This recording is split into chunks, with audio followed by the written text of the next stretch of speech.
All right, this is a good question. 45-year-old woman presents with excessive urination and nocturia, awakenings devoid. She denies fever, pain, or recent medication use. We have a dry mucous membrane, otherwise just unremarkable. Water deprivation test shows no change in osmolarity or volume. So if she stops drinking, it doesn't matter. The urine osmolality stays the same. But then you give her desmopressin, which is the analog of vasopressin, and the osmolality increases, which is good because that means we're taking more water out, and the urine output decreases, which is great. Which of the following substances will have the most significant reduction of renal clearance? So we think of diabetes insipidus.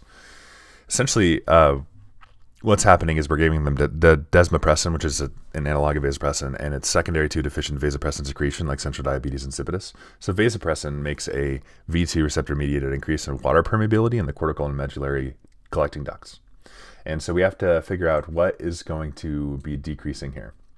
All right, so we should be thinking of urea, because if we're increasing the reabsorption of water in the collecting ducts, we're also going to be increasing the absorption of urea. So let's dive into this. Yeah, they have central DI due to insufficient secretion of ADH. So they're not making enough ADH. They're responsive to it. They're just not making enough. From where? The posterior pituitary.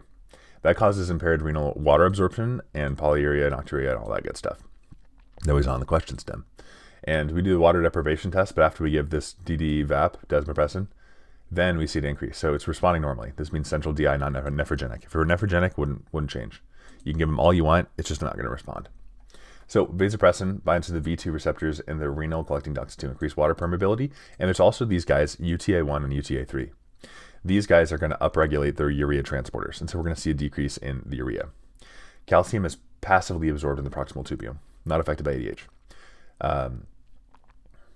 Creatinine is freely filtered in the glomerulus with minimal secretion in the proximal tubules and like no reabsorption in the collecting duct. It's not affected. Glucose freely filtered in the glomerulus and 100% reabsorbed in the proximal tubule through the SGL2 transporters until the maximum is hit, and then it'll start to not be absorbed anymore.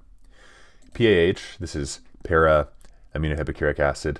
This is freely filtered and nearly completely secreted in the proximal tubule. So proximal.